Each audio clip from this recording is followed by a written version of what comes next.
यवनों ने कहर मचाया था, प्रभु को भी अपने पांव में रेंगते थे, मंदिरों का विनाश कर रहे थे, जनता के साथ गुलाम जैसा बर्ताव कर रहे थे, नजर आए उसे परेशान करते रहते थे। जंगली पागल सांड की तरह यवन लोगों के पीछे लगे हुए थे और लोग डरे हुए सस्से की तरह छिप के बैठे थे। परित्राणाय साधुनाम विनाशाय च दुष्कृताम धर्म संस्थापनार्थाय संभवामि युगे युगे। जब जब धरती पर जुल्म पड़ेगा, तब तब जुल्म का नाश करने ईश्वर अवतार धारण करेगा। शिवनेरी गढ़ पर एक सूर्य का जन्म हुआ। गढ़ की देवी शिवाई देवी, इसलिए पुत्र का नाम शिवबा रखा गया। बड़ी धूमधाम से नामकरण विधि हुई। सर्वत्र आनंद उल्लास छाया हुआ था। जीजा माता को विश्वास था कि मेरी कोख से जन्म लेने वाला कोई सीधा साधा नहीं, पर अलग है, अवतारी है। वरना मुझे हाथी पर सवारी करना, पहाड़ों पर जाकर किले देखना, सुवर्ण सिंहासन पर बैठकर दान देना, ऊंचाइयों पर ध्वज लहराना, बख्तर पहनकर लड़ाइयां लड़ना, ऐसे सपने क्यों आते? रामायण महाभारत की कहानियां सुनते हुए शिवबा कैसे खो जाता है और सवाल भी कुछ अलग ही पूछता है। ये बातें उनको याद आ गईं। वशिष्ठ ऋषि के यज्ञ में बाधा डालने वाले राक्षस का संहार राम लक्ष्मण ने किया, ये बात सुनकर शिवबा बोल उठा था, हमारे मंदिर तोड़ने वाले इस बादशाह को कोई मार क्यों नहीं देता? क्या लोगों को इसी तरह भयभीत होकर जीना पसंद है? राम मेरी ही आयु के थे ना, तो मुझे भी तलवार दो ना, मैं उस राक्षस की तरह बादशाह का भी वध कर दूंगा। जीजा माता को फिर एक बार शिवबा की प्रेम भरी याद आ गई और उन्होंने झरोखे से बाहर देखा तो अंधेरा छा गया था, पर आंगन में खेलते हुए बच्चों का शोर बढ़ता ही जा रहा था। भागो, दौड़ो, मारो, मर गया, मर गया, ऐसी आवाजों से खेल पर अनोखा रंग चढ़ गया था। जीजा माता फिर एक बार झरोखे में आई और शिवबा को अंदर आने के लिए आवाज देने लगी, पर राजा को कहाँ कुछ सुनाई देता था। वो तो खेल में इतना मग्न था, खूब जमकर लड़ाई चल रही थी। परंतु शुभम करोति का समय हो गया था। आज महाभारत में कर्ण और अर्जुन के युद्ध की कहानी का दिन था। जीजा माता नीचे आई और शिवबा के नजदीक जाते हुए बोली, चलो राजा, संध्या समय हो गया, अब खेल बंद करो। पर शिवबा की तलवार शत्रु पक्ष के सेनापति की तलवार से टकराती ही रही। ढाल का प्रयोग करते हुए सिखाए गए तलवार के सभी दांव ये सैनिक बेझिझक खेलते ही रहे।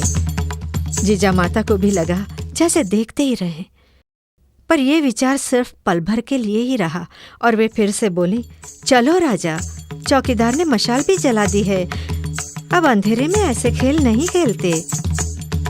पर खेल में बच्चों को ये शब्द सुनाई नहीं दिए।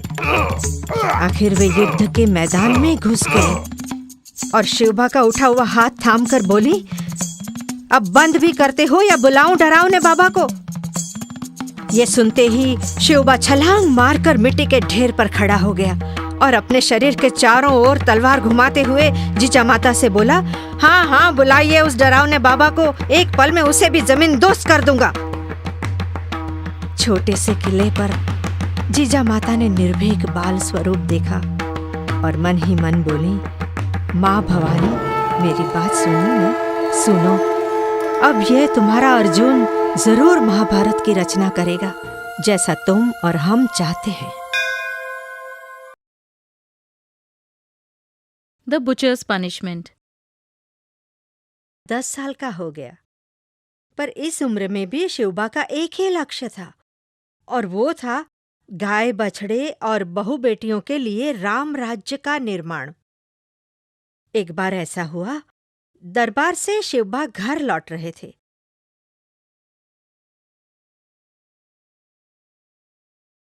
तभी रास्ते में उसने एक विचित्र घटना देखी। एक तगड़ा मोटा कसाई, बड़ी बड़ी मूंछों वाला, लाल लाल आंखों वाला, अपनी बिखरी हुई लटों को सुलझाता हुआ एक गरीब गाय को जबरदस्ती खींचकर ले जा रहा था। उसकी कमर पर एक लंबा छुरा बांधा हुआ था। वो बेचारी गाय जान बचाने के लिए जोर जोर से आवाज लगा रही थी। उसके गले में बंधा हुआ रस्सा खींच रहा था। उसकी जान निकल रही थी, मुंह से फैन निकल रहा था। छोटे शुबा से ये देखा नहीं गया। वो कसाई के पास आकर बोला,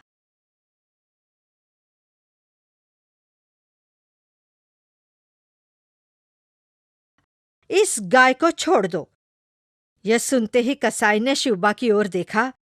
गुस्से से उसकी आंखें और भी लाल हो गईं। उसने उछलकर कहा, तुम होते हो कौन मुझे पूछने वाले?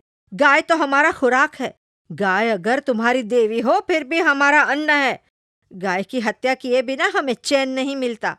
मेरे रास्ते से हट जाओ, नहीं तो इसी वक्त टुकड़े करके रख दूंगा इस गाय के। शिवबा का गुस्सा 7वें आसमान पे पहुंच गया। तलवे की आग मस्तक तक पहुंच गई। जिस गाय की हम पूजा करते हैं, जिसे हम गौ माता मानते हैं, उसकी बीच रास्ते में ऐसी विडंबना शिवबा से सहा नहीं गया। एक कसाई गाय को काटे, ये बात उससे सही नहीं गई। कसाई ने शिवबा को चिढ़ाने के लिए कमर पर से लंबा छुरा बाहर निकाला। मारने के लिए गाय पर छुरे से वार करने ही वाला था। तभी क्या हो रहा है वो समझ में आए। इससे पहले शिवबा आगे बढ़ा। शिवबा के हाथ में कब तलवार आई और कब कसाई का हाथ काट दिया, पता ही नहीं चला। सभी लोग अवाक होकर सारी घटना देखते ही रह गए। कसाई वहां कराह रहा था। शिवबा ने कसाई को शिक्षा देकर गाय के प्राण बचाए। सब लोग आनंदित हो उठे। छोटे से शिवबा ने गाय को बचा लिया। लोगों ने शिवबा का जय जयकार किया।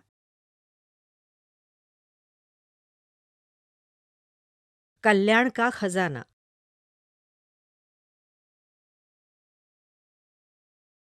जावली जीतने के बाद शिवाजी राजा का लक्ष्य अब कोंकण किनारा था।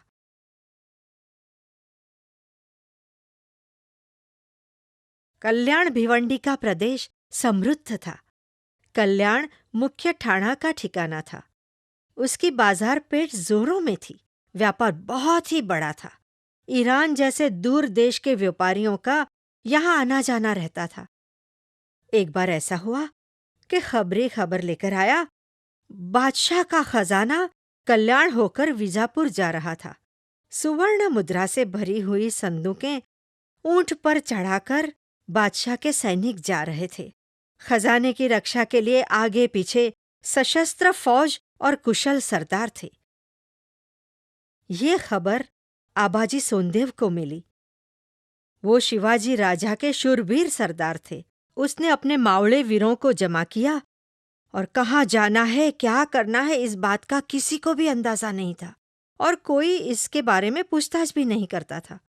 आबाजी के पीछे पीछे घुड़सवारों ने भी लगाम खींची। आबाजी निकल पड़ा। आबाजी के पीछे पीछे चूहों की तरह सर सर उसके मावड़े भी चले जा रहे थे। जंगल आ गया। दिन होते हुए भी रात जैसा अंधकार छाया हुआ था और बिल्कुल खाई की मुश्किल जगह पर, मौके के स्थान पर, उसने उस खजाने के साथ जा रहे सैन्य पर अचानक ही धावा बोल दिया। मावले अंदर घुस गए। मुगल सैन्य में हड़बड़ी मच गई। मार काट शुरू हुई और चीखना चिल्लाना शुरू हो गया। जो भी नजर आया वो उठाकर मावले भागने लगे। सभी घोड़ों को भगा दिया। मुगल सिर्फ देखते ही रह गए। सारा खजाना निकाल लिया गया। कापड़ के थान, हथियार, हीरा मोती भरी संदूकें, सुवर्ण मुद्रा भरे पिटारे एक के बाद एक उठाए जा रहे थे। सब बहुत ही उतावले थे। फटाफट सब कुछ साफ हो गया। जख्मी मुगल तड़फड़ा रहे थे और बाकी सारे मृतदेह। लूट का सारा सामान घोड़ों पर लाद कर ये मावला वानर जैसे ही आए थे वैसे ही चुपचाप निकल लिए। काफिर का जो माल है अक्लमंद का खुराक है। लूट के माल में बहुत ही सारा सोना और अनगिनत मोहरें मिली। इसी तरह घोड़े और युद्ध के हथियार भी मिले। खजाने के साथ कल्याण के सूबेदार की बहू सैनिकों के संग विजापुर जा रही थी। आबाजी ने उसे देख लिया। वो सोचने लगा, वाह, अप्रतिम सौंदर्य! ये तो अपने महाराज के चरणों में दासी के रूप में बिल्कुल सही रहेगी। बादशाह के चरणों में तो ऐसे कई सुंदर दासियां होती हैं, पर महाराज के दरबार में ऐसा कुछ देखा हो, ऐसा कुछ याद नहीं आता। इसे महाराज को अर्पण किया जाए तो महाराज अवश्य खुश होंगे और बख्शिश भी मुझे मिल जाएगी।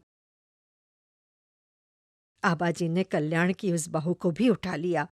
लूट का सारा सामान और सूबेदार की बहू को लेकर आबाजी पुनः पहुंचा।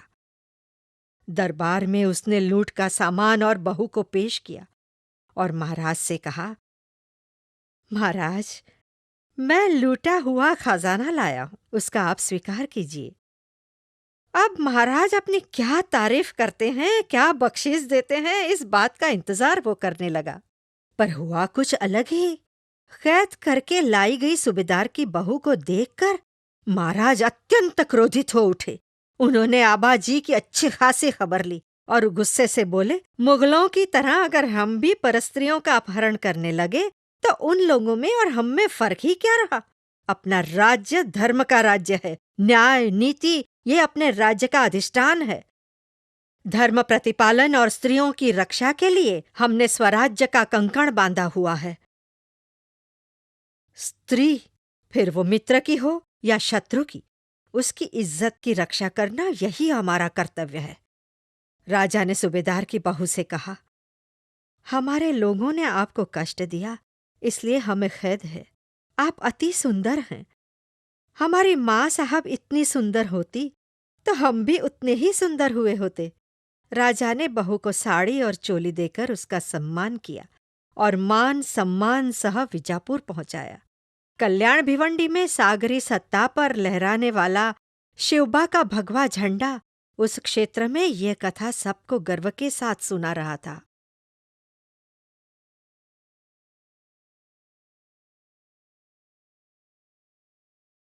पावन खाई।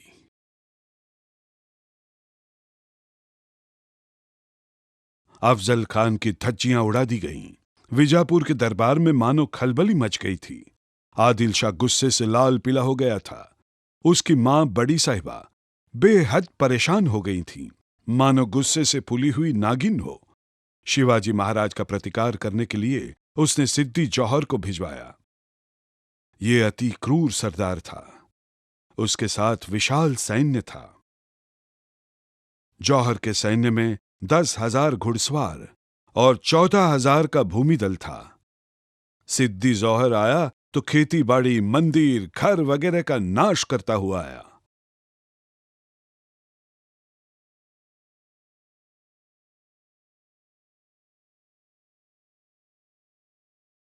उस वक्त महाराज पन्हाड़गढ़ में थे।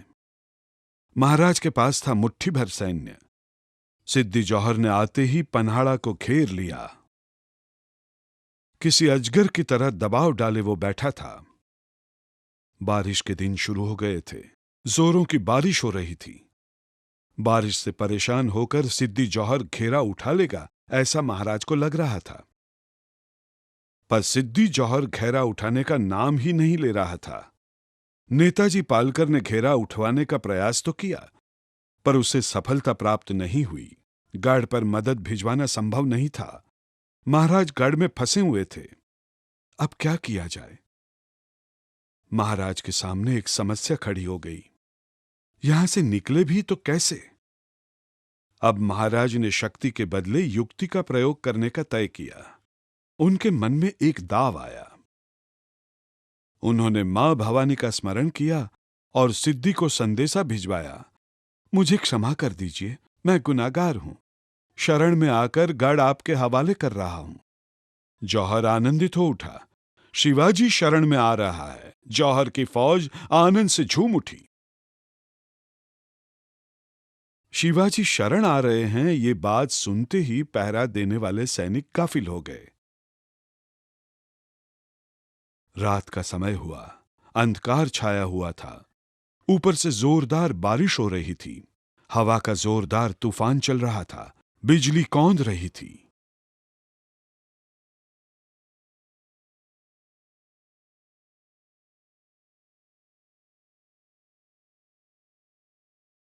और यहां पन्हाड़ा में 600 मावड़ा निकलने के लिए अंधेरे में छुपकर बैठे हुए थे।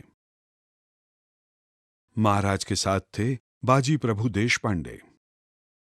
बाजी प्रभु देशपांडे भोर के नजदीक सींद गांव के रहने वाले थे। शिवाजी महाराज की माला के अनमोल मोती समान, अति शूरवीर। उन्हें लेकर महाराज निकले। लगभग 10 बज चुके थे। चंद्र बादलों के पीछे छुप गया था। मावड़ाओं ने महाराज की पालकी उठाई। उनके पीछे बाजी प्रभु निकले। पीछे पीछे मावड़ा भी निकल पड़े।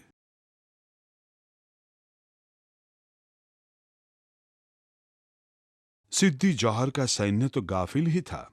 शिवाजी कल तो शरण में आ रहा है, पहरा देने की क्या जरूरत है, कर लो आराम, ऐसा सैनिकों ने विचार किया। और जिस तरफ पहरा नहीं था, वहीं से महाराज की पालकी निकाली गई। पालकी उठाकर मावड़ा भाग रहे थे।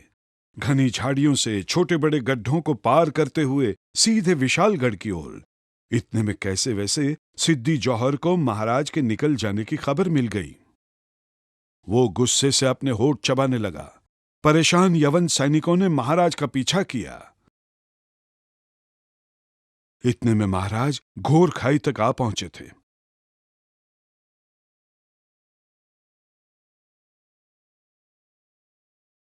बाजी प्रभु ने महाराज से कहा, महाराज, इस खाई में मैं गनीम को रोके रखता हूं। आप जल्दी से विशालगढ़ पहुंच जाइए, हमारी चिंता मत कीजिए। एक बाजी गया तो अनेक बाजी मिल जाएंगे। पर शिवाजी महाराज फिर से। आगे के शब्द निकलने से पहले ही बाजी ने महाराज के चरणों को स्पर्श किया। महाराज ने प्रेम से बाजीराव को आलिंगन दिया। अरे, एक मावड़ा ने उन्हें सावध किया, महाराज गनीम आ रहा है। बाजी ने कहा, महाराज आप चलिए, आप सुखरूप विशालगढ़ पहुंचते ही इशारे के लिए तोप चलाइएगा, तब तक ये बाजी इस खाई को रोक के रखेगा। भारी अंतःकरण के साथ महाराज चल दिए। बाजी ने दोनों हाथों में तलवार ली। खाई के मुख पर वे खड़े रह गए। हर हर महादेव का नारा लगाया। क्रोधित यवन नजदीक आ पहुंचे थे। शूरवीर मावड़ाओं ने पत्थरों से जोरदार वार किया। जोरदार लड़ाई का आरंभ हुआ। बाजी प्रभु के अंग में मानो साक्षात महादेव ने अवतार लिया था।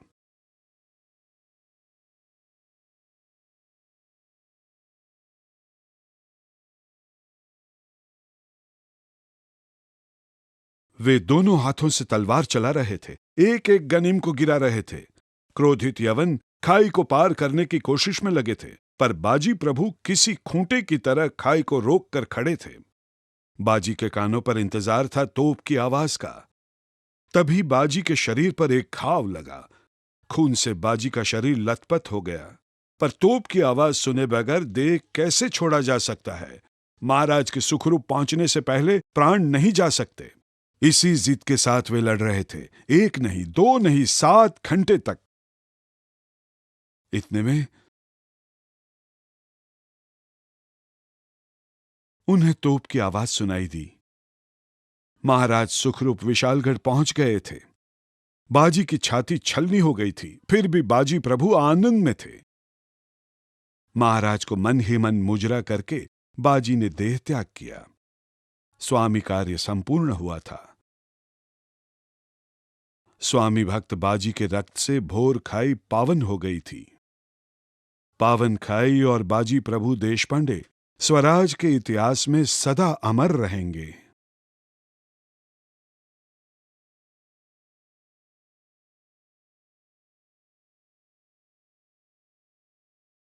खान के घुटने तोड़ दिए, उसका फायदा मिला। पर अब इतने से संतोष न करते हुए औरंगजेब को एक और सबक सिखाया जाए, ऐसा शिवाजी ने तय किया और उन्होंने अपना ध्यान सूरत पर केंद्रित किया।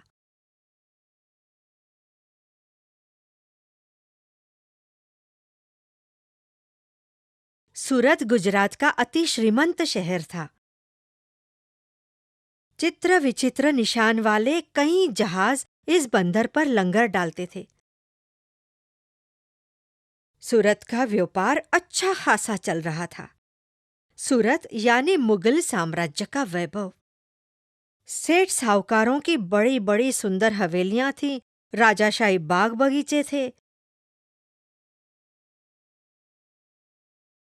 इस शहर से बादशाह को लाखों रुपयों की आमदनी होती थी।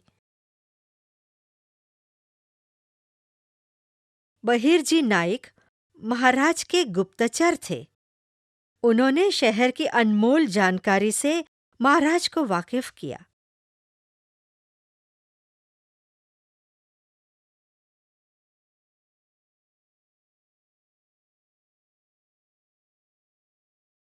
महाराज ने अपने साथ चुने हुए 4000 सैनिकों को लिया।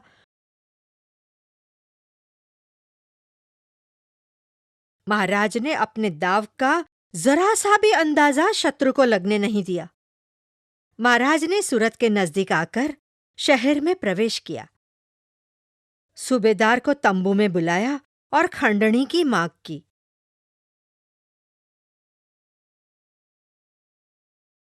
सूबेदार डर गया और डर के मारे किले में जाकर छुप गया। शूरवीरता से लड़ने के बजाय उसने छल से महाराज को मारने का तय किया। उसने इनायत खान नाम के एक युवक को महाराज के पास भेजा।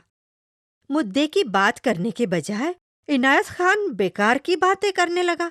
तब महाराज ने उसे धमकाया, मुद्दे की बात करो, खंडणी देने वाले हो या नहीं?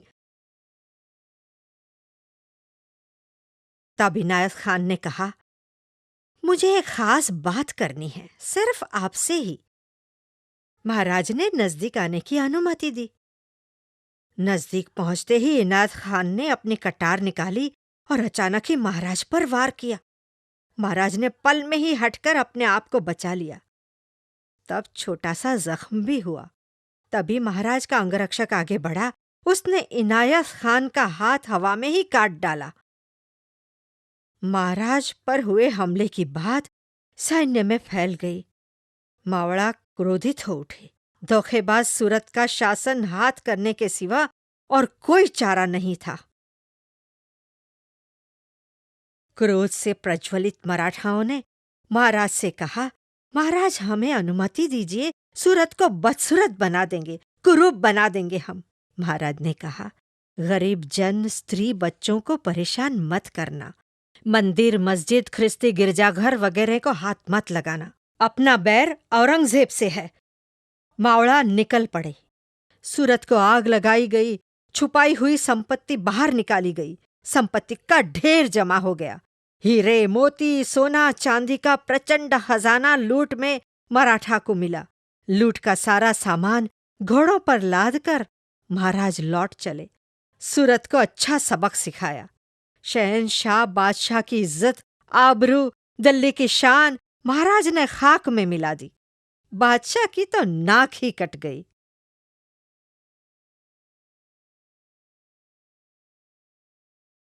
मुरारबाजी।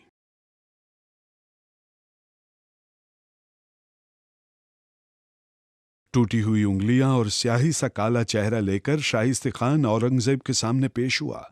पराभव के कारण औरंगजेब को बहुत ही गुस्सा आया था। आंखें लाल हो गई थीं। हाथ में रही जपमाला जोर से फेंकते हुए वो शाइस्ते खान पर चिल्लाने लगा, जाओ जाओ, अपना ये काला मुंह मेरी नजरों से दूर करो, इसे बंगाल भिजवा दो। शाइस्ते खान बंगाल चला गया। अब शिवाजी महाराज को हराने के लिए औरंगजेब ने एक नई योजना बनाई। इसके लिए उसने अपने एक रजपूत सरदार मिर्जा राजा जयसिंह की नियुक्ति की। मिर्जा राजा जयसिंह राजस्थान में आए हुए आमेर के महाराजा थे। अति शूरवीर, मुत्सद्दी, उम्र 56 वर्ष। 47 सालों से वे बादशाह की सेवा में थे। कई लड़ाइयां लड़ चुके थे। हमेशा विजय प्राप्त करने की मानो उनकी आदत थी। कभी भी पराजय न पाने वाले शिवाजी महाराज से उसने युद्ध छेड़ दिया।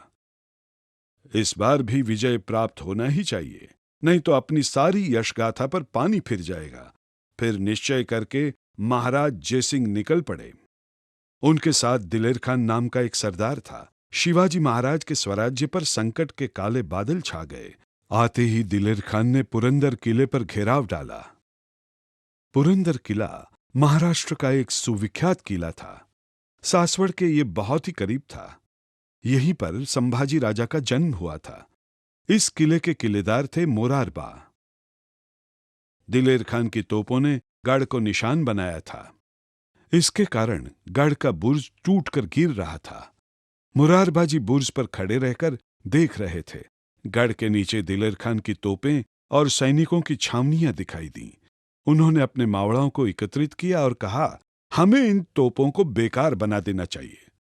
सभी एक दूसरे की ओर देखकर हंसने लगे। रात के समय मराठों की एक टोली छुपते छुपाते निकल पड़ी। खान का सैन्य गहरी नींद सो रहा था। झिंगुर की कर्र कर्र आवाज अंधेरे में सुनाई दे रही थी। ये टोली तोपखाने के पास पहुंची।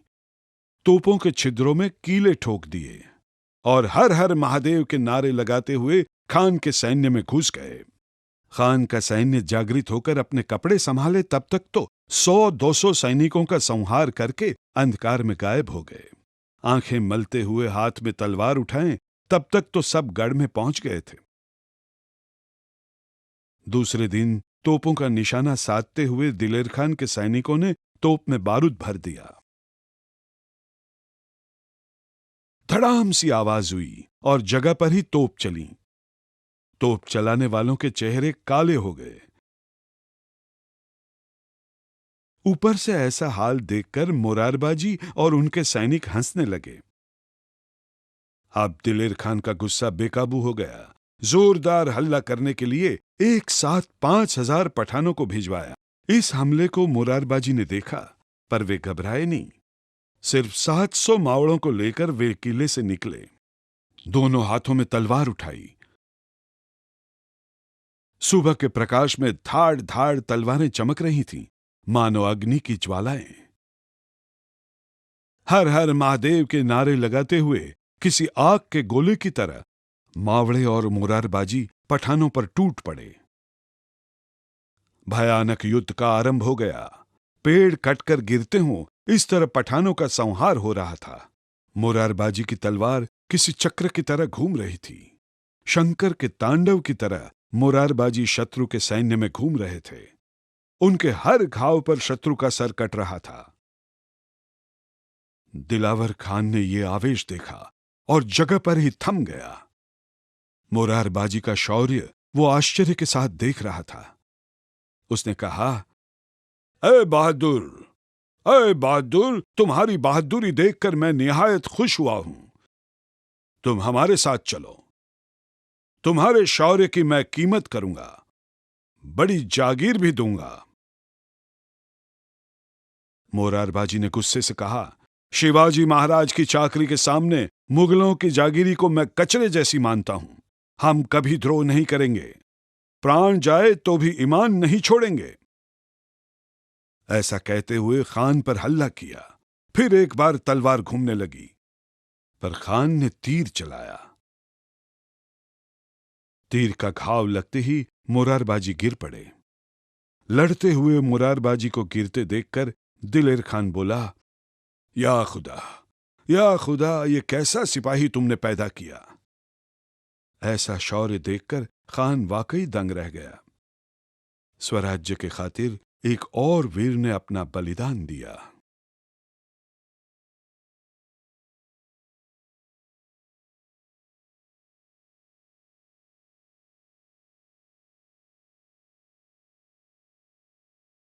खान वाई आए, किंतु बीजापुर से निकलते हुए खान ने रास्ते में कई गांव लूटे।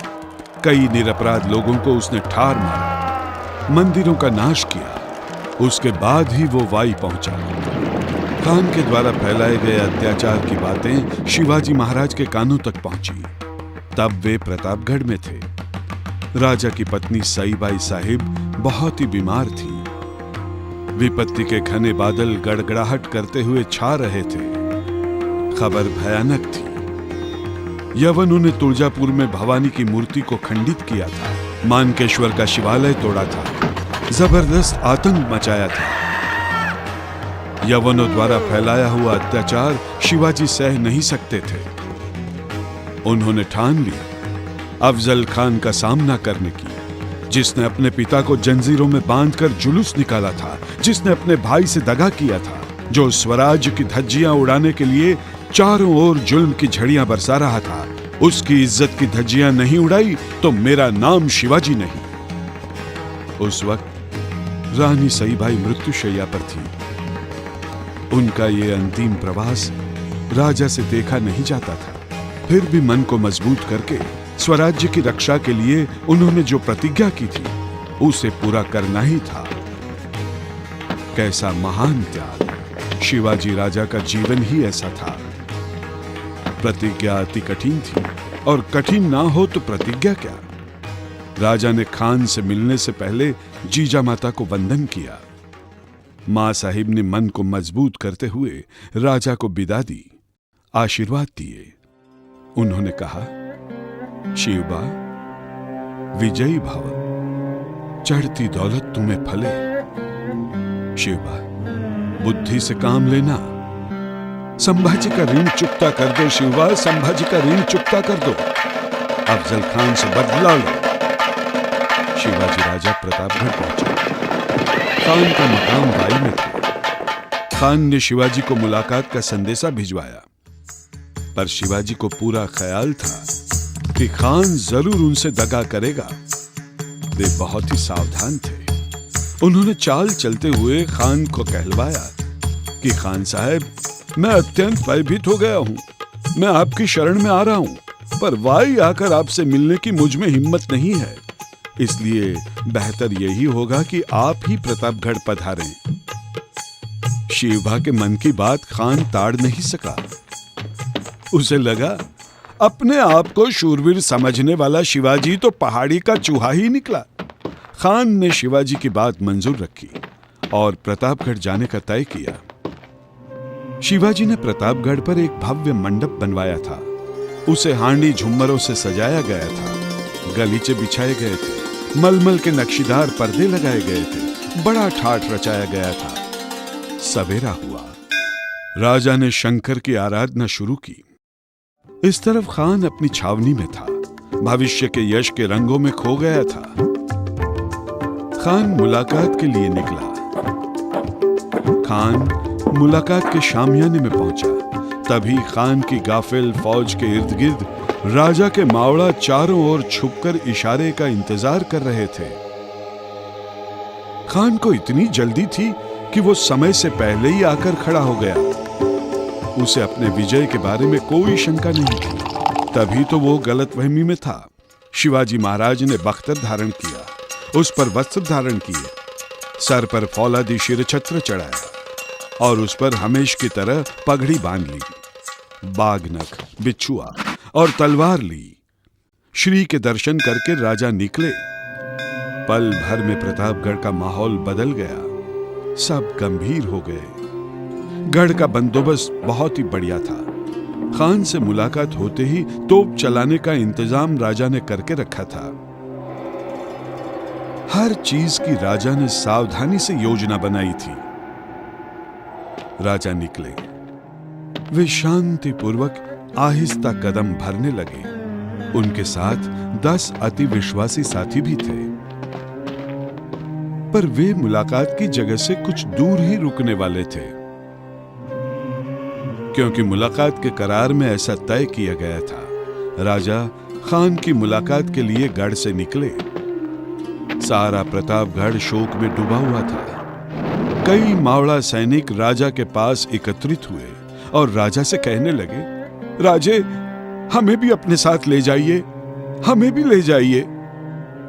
इन सब के प्रेम से राजा परिचित थे। उतने ही प्रेम से राजा ने कहा, मेरे साथ चलने के बजाय तुम सब गढ़ की रक्षा करना। मेरे भाइयों, संभाजी राजा का ख्याल रखना, स्वराज्य की रक्षा करना, शाहजी महाराज को मेरा मुजरा पेश करना। ऐसा कहते हुए राजा निकल पड़े, किंतु रास्ते में ही खान शामियाना लगा के बैठा था, पर उसने सैयद बंडा नाम के वीर जवान को अपने साथ रखा था।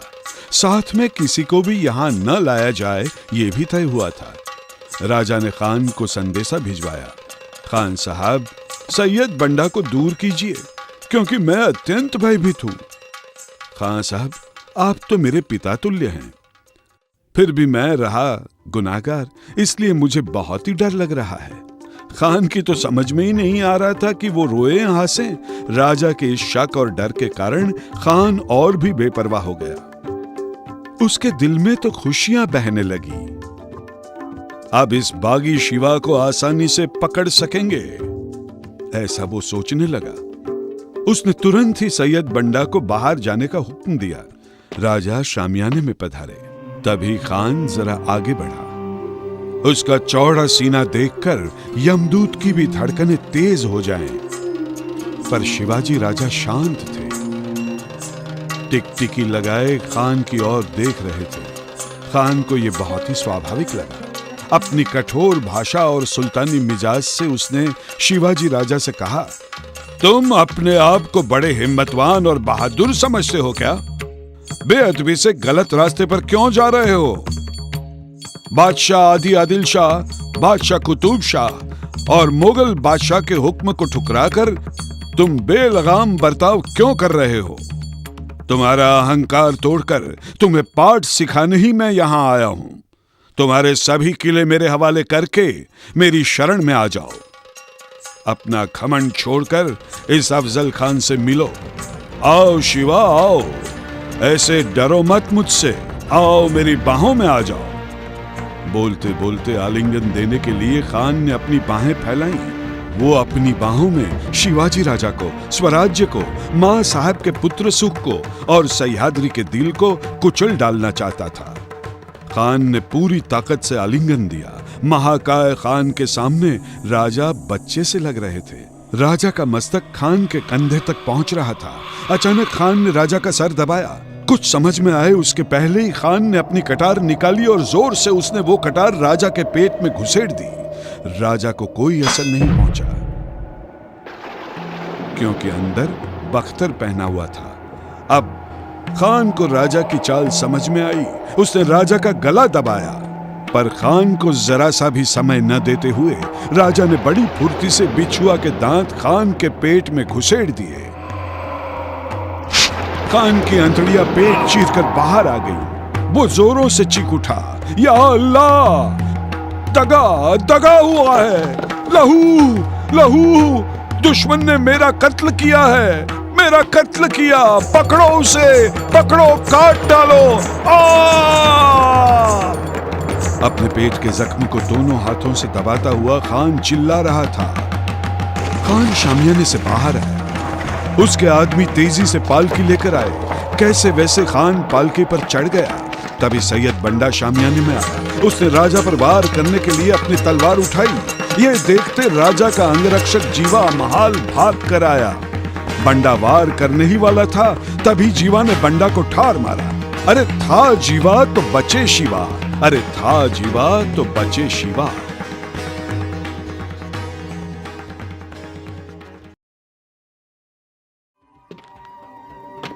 अफजल खान की हत्या की खबर मिली तब से बादशाह औरंगजेब बेहद परेशान रहने लगे थे। हिंदुओं के स्वतंत्र राज्य की स्थापना के सपने देखने वाले शिवाजी महाराज ही दिल्ली के तख्त के जबरदस्त दुश्मन हैं। इस बात का औरंगजेब को यकीन हो गया था। शिवाजी का बंदोबस्त करने के लिए उन्होंने अपने मामू शाइस्ते खान को बुलवाया था और उनसे कहा, मामू जो जी में आए वो करो, पर शिवाजी को शिकस्त देनी ही होगी। चाहो इतना सैन्य ले जाओ, पर शिवाजी को हरा कर ही आना। और एक बात याद रखना, अगर ये नहीं जमा तो मुझे मुंह दिखाने भी वापस मत आना। शाइस्ते खान निकल पड़ा। वो अपने साथ औरंगजेब की सुसज्जित फौज लेकर जा रहा था। कई हाथी, ऊंट, हजारों घोड़े, सरंजाम के छकड़े, तो शस्त्रास्त्र, जो भी ले जाना मुमकिन था वो सब कुछ लेकर शाइस्ते खान निकल पड़ा। उसकी फौज समंदर जैसे विशाल थी। तूफानी लहरों की तरह उसने स्वराज्य पर चढ़ाई की।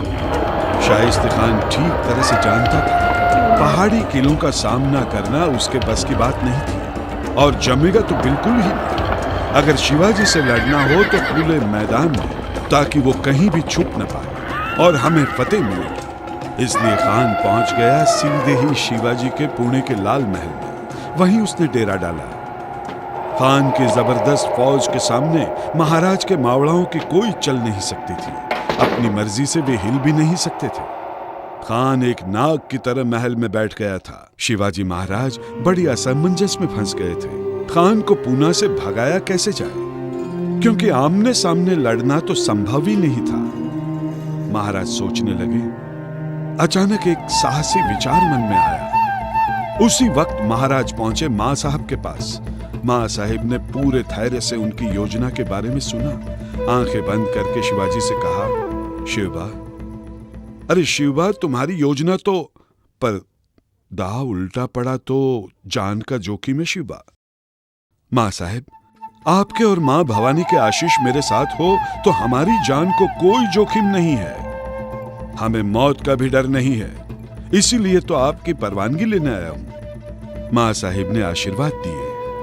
दूसरी तरफ शाइस्ते खान ने पुणे का बंदोबस्त और कड़ा कर दिया था। यहां आने जाने वालों की बारीकी से जांच की जाती थी। महाराज ने अपने एक मावड़े को शादी की बारात अंदर ले जाने की परवानगी लेने के लिए शाइस्ते खान के अधिकारी के पास भिजवाया। उसे परवानगी मिल गई। महाराज की सबसे बड़ी बाधा दूर हो गई। संध्या का समय हुआ। शादी की बारात तय किया गया था वैसे ही गांव की चौकी तक आ पहुंची। दूल्हा घोड़े पर सवार था।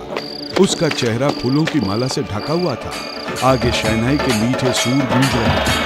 बारात के पीछे पीछे चलने वाले बारातियों में महाराज और उनके मावड़ा कुल मिल गए थे। भेष बदलने के कारण कोई पहचाने नहीं जाता। बारात को देखने के लिए कई लोग सड़क पर जमा हुए थे। बाजे के साथ बारात आगे बढ़ी। लाल महल के आसपास चक्कर लगाकर बारात सामने आकर रुक गई। दूल्हे की नजर उतारी गई। अंदर से कन्या बाहर आई। बारात के बाराती फैल गए। अंधेरे में कन्या ने अपना भेष उतार दिया। वो तो एक मावड़ा था। हाथ में तलवार लेकर वो कूद पड़ा। अन्य मावड़ों ने भी अपनी अपनी तलवारें निकाली। सबको इकट्ठा करके महाराज ने धीमी आवाज में सूचना दी।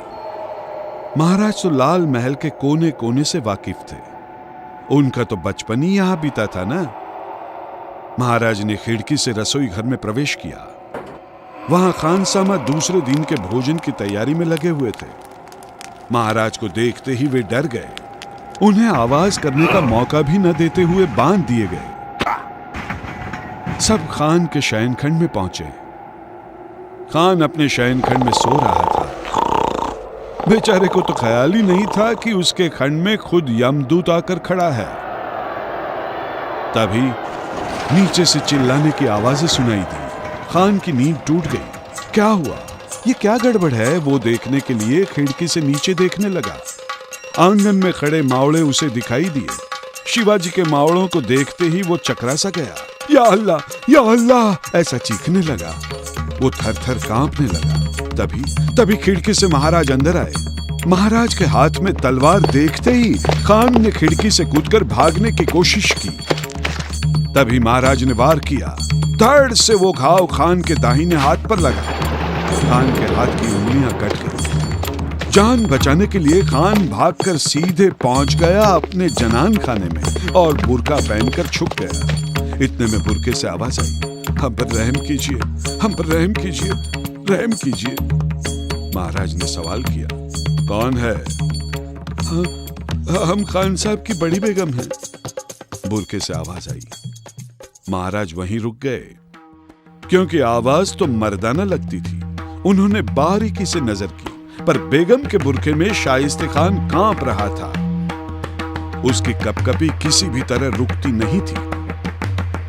महाराज ने कड़ी आवाज से कहा, शिवाजी शिवाजी कहते हैं वो मैं ही हूं। आज तो तुम पर रहम करता हूं, फिर कभी सामने आया तो काट डालूंगा। जान प्यारी हो तो पूना छोड़कर निकल जाओ, अभी के अभी निकल जाओ। जान बचाने के लिए खान भाग निकला। महाराज भी चल पड़े, पर जाते जाते मावड़ों ने एक हंगामा मचा दिया। एक कमरे में बहुत सारे वाद्य थे। नजदीक में ही सभी वादक सो रहे थे। तलवार की नोक पर उनसे वाद्य बजवाए। वाद्यों की आवाज से छावनी में और भी गड़बड़ी हो गई। अंधकार का फायदा उठाते हुए महाराज और उनके मावड़े सिंहगढ़ की ओर निकल पड़े। खान के सैन्य ने महाराज का पीछा किया। तभी उन्हें दूर दीवा घाट पर मशाल का उजाला दिखाई दिया।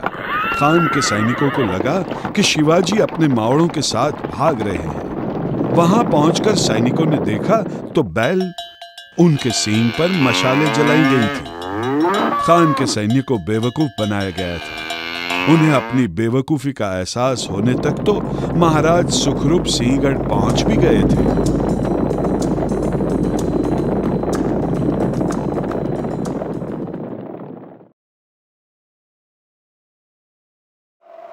मुगलों द्वारा किया गया भयानक विनाश और उनका बेजोड़ सामर्थ्य महाराज को दिखाई दे रहा था। शिवाजी महाराज ने तय किया कि फिलहाल पीछे हट की जाए और मौका मिलते ही सर उठाया जाए। चुने हुए लोगों को लेकर महाराज निडरतापूर्वक जयसिंह को मिलने चले। जयसिंह ने महाराज का स्वागत किया। शिवाजी महाराज बोलने में तो चतुर थे। उन्होंने मीठी मीठी बातें की और जयसिंह से एक ही प्रश्न किया, क्या आपको यवनों की सेवा में सचमुच आनंद आता है? जयसिंह के पास कोई उत्तर नहीं था। उन्होंने कहा, मैं आपके प्रश्न का उत्तर नहीं दे सकता। तय हुआ कि शिवाजी महाराज की ओर से बादशाह को 23 किले दिए जाए। इसके अलावा वे औरंगजेब से मिलने जाएं और उनकी चाकरी करें, ऐसा भी तय किया गया। 9 साल के छोटे से शंभू राजा के साथ महाराज निडरता से आगरा की ओर चल पड़े। महाराज के आगरा में कदम रखते ही शहर के अय्याश और आलसी जीवन में मानो नई लहर सी छा गई।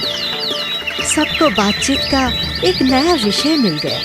महाराज के साहस और पराक्रम के चर्चे नगर भर में होने लगे। बादशाह ने अपनी सालगिरह के दिन महाराज से मिलने का इरादा जाहिर किया। बादशाह ने अपना आसन ऊंचा बनवाया। महाराज दरबार में पधारे। पिता पुत्र को 5000 सूबेदारों की कतार में खड़े किए गए। फिर तो बादशाह पर महाराज बरस पड़े। बादशाह ने क्या हमें यहाँ अपमान सहने के लिए बुलाया है? सिंहासन की ओर पीठ फेर कर वे निडरता से डग भरते हुए दरबार से चले गए और सीधे जा पहुंचे अपने तंबू में। बादशाह को आघात पहुंचा। उन्होंने शिवाजी महाराज की छावनी के इर्द गिर्द लश्कर को तैनात कर दिया और महाराज को नजरबंद किया गया। महाराज समझ गए कि उन्हें बंदी बनाया गया है। यहाँ से छूटे कैसे? छोटे से संभाजी के साथ यहाँ से भागे भी तो कैसे? उनके साथ हीरोजी फरजत, सर्जेराव मनकोजी और अन्य जानी दोस्त बैठे हुए थे। उन्होंने विचार करना शुरू किया और एक युक्ति का जन्म हुआ। उन्होंने अपने दोस्तों को करीब बुलाया और उनके कानों में कुछ कहा। जोखिम तो था ही। तय करने के मुताबिक सबसे पहले महाराज ने औरंगजेब को दाना डाला। सब कुछ आपकी मर्जी के मुताबिक ही हुआ है। मैं अब बंदीवान हूं। मेरे सैन्य का अब मुझे कोई काम नहीं है। उन्हें अपने घर जाने दीजिए ताकि खिलाने पिलाने का आपका खर्चा भी बच जाएगा। औरंगजेब था वो क्या समझेगा ऐसे दांव पेच। बुरी तरह फंस गया। उसने फौरन परवानगी दे दी। पहला पायदान सफलता से पार हुआ। अब रहे सिर्फ महाराज और उनके साथी। योजना का दूसरा पायदान यानी महाराज का बहुत ही बीमार हो जाना। और महाराज बहुत ही बीमार हो भी गए। इतने बीमार कि चलना फिरना भी मुश्किल हो गया। सारा दिन सोए ही रहते थे। फिर एक दिन अचानक महाराज के पेट में दर्द होने लगा। फिर लोग उनके लिए दवाई ले आए। वैद्य जी भी आए, पर ना कोई फायदा नहीं हुआ। दर्द बढ़ता ही गया। आखिरकार ये बात बादशाह तक पहुंची। बादशाह को बात में वजूद लगा।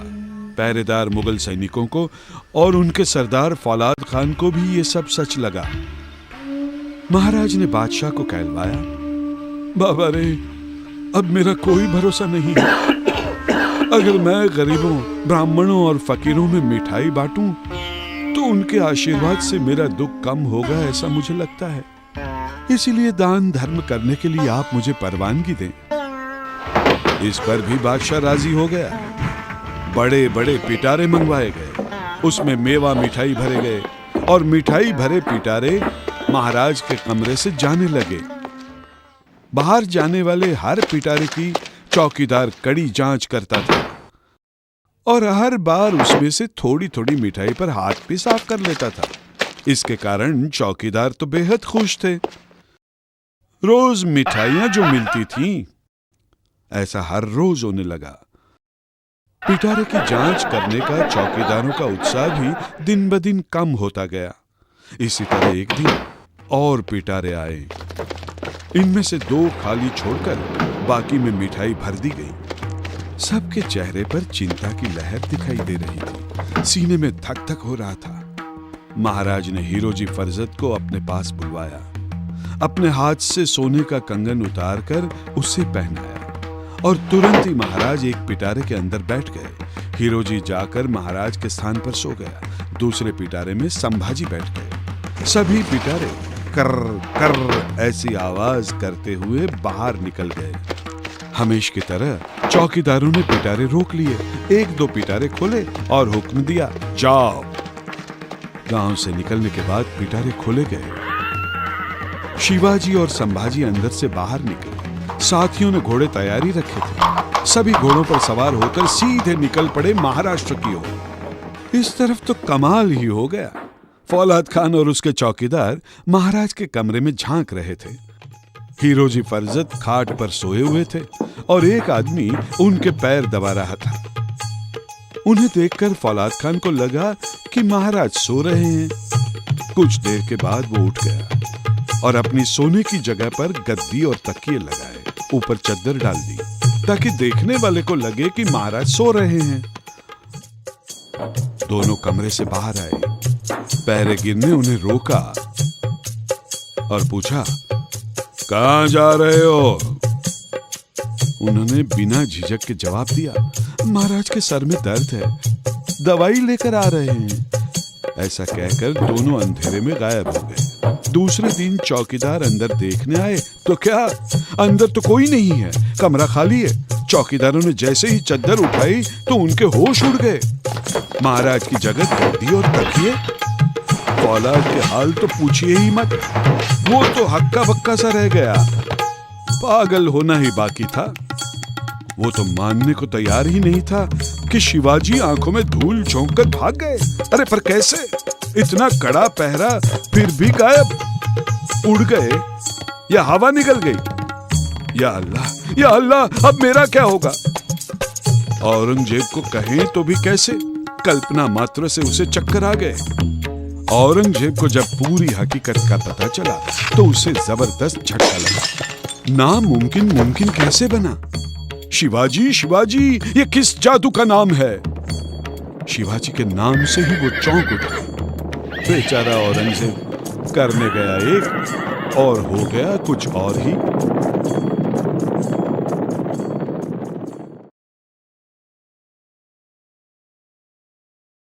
संध्या का समय था। मां साहब झरोखे से बाहर देखती हुई खड़ी थी। सुनहरे किरणों के प्रकाश में उन्हें एक शानदार किला दिखाई दे रहा था। बहुत ही मजबूत और अभेद्य किला। इसी किले का नाम था कोंडाणा। जीजा माता अपने ही ख्यालों में खोई हुई थी। उस किले पर मुगलों की हरी झंडी लहरा रही थी। ये किला अपने स्वराज्य में क्यों नहीं है? तभी शिवाजी आ पहुंचे। उन्होंने देखा कि कोंडाणा की ओर देखती हुई मां साहब बिल्कुल खो गई हैं। शिवाजी ने उनके मन के विचार को ताड़ लिया और बोले, मां साहब, आपके मन में क्या चल रहा है? मां साहब ने कहा, उस किले पर लहराता हुआ हरा निशान मुझे कांटे की तरह चुभता है। शिवाजी ने कहा, मां साहब, वो तो मुझे भी चुभता है। मां साहब की इच्छा है तो वैसा होना ही चाहिए। शिवाजी ने तुरंत ही अपने मावड़ों को बुलवाया। सब इकट्ठे हुए। महाराज अब क्या जिम्मेदारी सौंपते हैं ये सुनने के लिए सबके कान खड़े हो गए थे। महाराज ने कोंडाणा किला कब्जे करने का अपना विचार जाहिर किया। सबसे पूछा, कौन जीतेगा ये किला? ये किला जीतना बहुत ही मुश्किल था। महाराज के कहते ही एक मावड़ा उठ खड़ा हो गया और बोला, मैं जीतूंगा ये कोंडाणा का किला। कौन था ये हिम्मत वाला बहादुर? वो था तानाजी, तानाजी मालुसरे, महाराज का बचपन का साथी। तानाजी कोंकण स्थित उमरठ गांव का था। तानाजी का देह बलवान था, उसकी छाती एक बुर्ज की तरह बुलंद थी। कोंडाणा को जीतना अति कठिन था, जान की बाजी लगाने वाली बात थी। मजबूत मन के तानाजी ने इस चुनौती का स्वीकार किया। उसके साथ उसका भाई सूर्याजी भी आया था। तानाजी और सूर्याजी राम लक्ष्मण जैसे भाई थे। सच पूछो तो तानाजी अपने बेटे रायबा की शादी का न्योता देने आया था। शिवाजी ने कहा, तो ठीक है, ये काम मैं किसी और के हवाले कर दूंगा। फट से तानाजी ने उठकर कहा, महाराज, पहले कोंडाणा की शादी, उसके बाद मेरे रायबा की। स्वराज्य के खातिर तानाजी ने अपने बेटे की शादी भी आगे की। शिवाजी महाराज का स्वराज्य का काम पहले होना चाहिए, ऐसा उसका मानना था। उसके बाद आधी रात को तानाजी अपने 500 मावड़ों को लेकर निकल पड़ा। आकाश में हल्की सी चांदनी नजर आ रही थी। किले के पास अंधकार छाया हुआ था। दबे पांव तानाजी और 500 मावड़ा किले के पास जमा हुए। किले का किलेदार उदयभान नाम का रजपूत सरदार था। सिंहगढ़ का किला बहुत ही मजबूत था। किले के नीचे घनी झाड़ी थी। प्रवेश के लिए सिर्फ 2 ही दरवाजे थे, सिंह के जबड़े जैसे। किले पर सख्त पहरा था, पर तानाजी जहां खड़ा था वहां गहरी खाई थी। यहां से किसी के आने की संभावना ना होने के कारण यहां पहरा नहीं था। तानाजी ने इसी जगह को पसंद किया था। तानाजी अपने साथ एक घो लेकर आया था। उसका नाम था यशवंती। ये जानवर दीवार में अपने नाखून फंसाकर कहीं भी चिपक सकता है। तानाजी ने उसे रस्सी से बांधकर ऊंची दीवार पर फेंका। वहां से वो 2 बार नीचे गिरी। तानाजी को तो आ गया गुस्सा। उसने घो से कहा, यशवंती, अब की बार गिर गई तो टुकड़े टुकड़े करके रोटी के साथ कच्ची चबा जाऊंगा। फिर क्या, घो दीवार पर ठीक से चिपक गई। तानाजी और उसके मावड़ा फटाफट ऊपर चढ़ गए। दौरान किले के चौकीदार को किसी के पांव की आहट सुनाई थी। मुगल सैनिक तलवार लेकर मावड़ों पर टूट पड़े। भयानक युद्ध शुरू हुआ। इतने में उदयभान तलवार लेकर मैदान में उतर आए। उदयभान और तानाजी एक दूसरे से लड़ाई लड़ने लगे। वे इतने जोर शोर से लड़ाई लड़ रहे थे मानो 2 बादलों की टक्कर हो रही हो। तभी उदयभान का एक वार तानाजी की ढाल से लगा। वो वार ऐसा जोरदार था कि तानाजी की ढाल के 2 टुकड़े हो गए। अब क्या, फिर भी तानाजी बिल्कुल हिला नहीं। उसने अपनी पगड़ी हाथ पर लपेट ली और लगा फिर से वार पर वार करने। आखिरकार एक दूसरे के वार को झेलते हुए दोनों वीर जमीन पर गिर पड़े।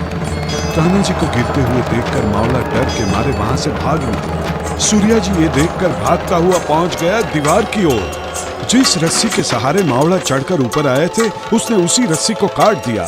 वो बोल उठा, आप लोग ऐसे डरपोक जैसे भाग क्यों रहे हैं?